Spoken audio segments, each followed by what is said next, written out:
Hello there, and welcome to my guitar lesson on how to play the solo from the classic Ozzy song I Don't Know, which featured Randy Rhoads on guitar.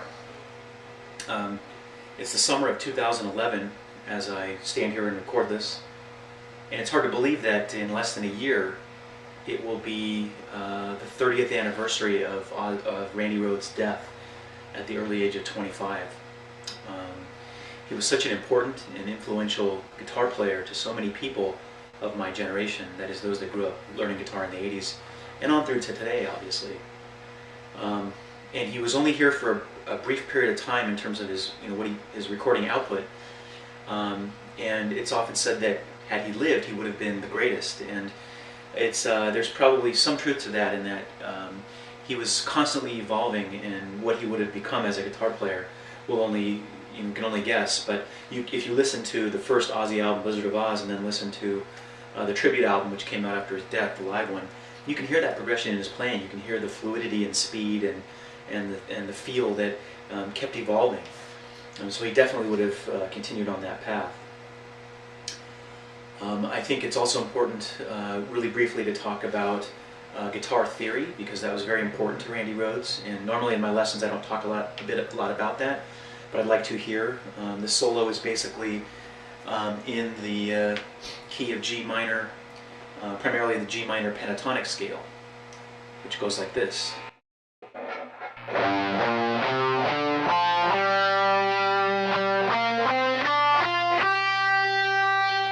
It also incorporates the occasional use of the flatted fifth note, or D flat, which creates what they often call the G minor blues scale.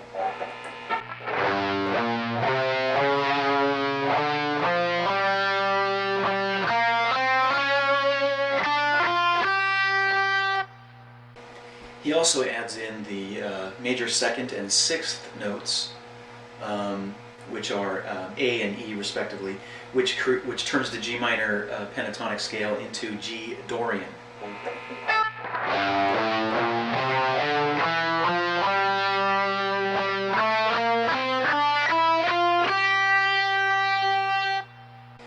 And then finally, I want to mention the guitar tone.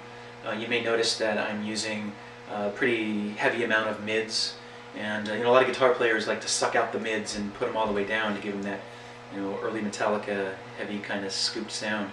But Randy actually used quite a bit of mids in his playing, so try adding them in.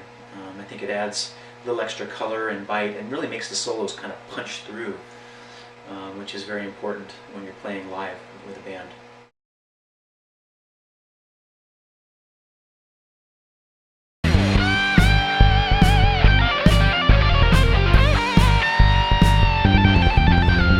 So lick 1 starts off with a pretty standard style blues rock lick with some bends at the 18th fret of the B string. The second bend's got a wide vibrato on it. And then it's followed by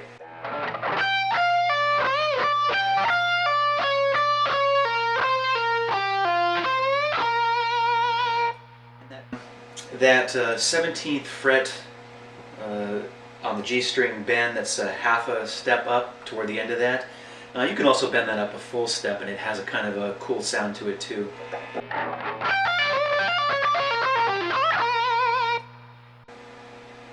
And then that lick ends with a bend at the 17th fret with a slow release, and then some quick hammer-ons and pull-offs at the 15th and 17th fret of the E string, sliding down to the 13th fret.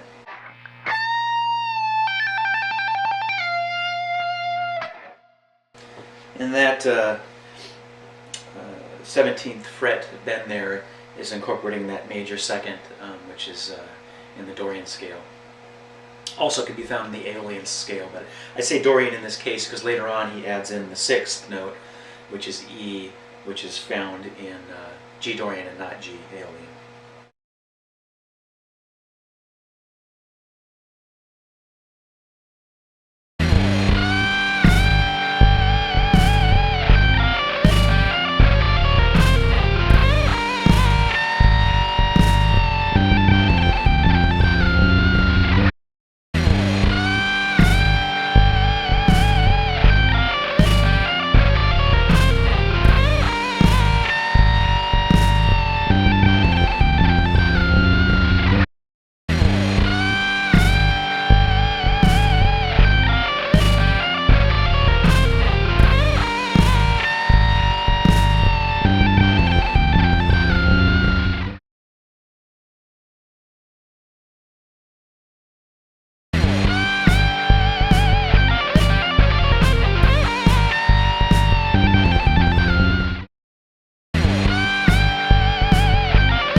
2, you start off by fretting at the 13th fret of the B string, and you're going to bend it up 1.5 steps, which is equal to about to 3 frets basically.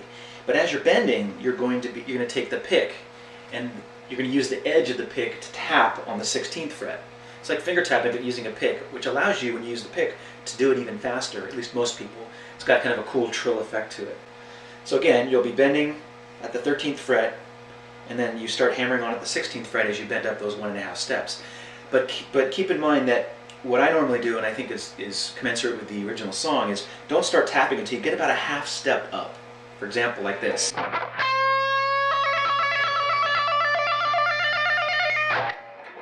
You'll see how I waited until I bent up just a little bit.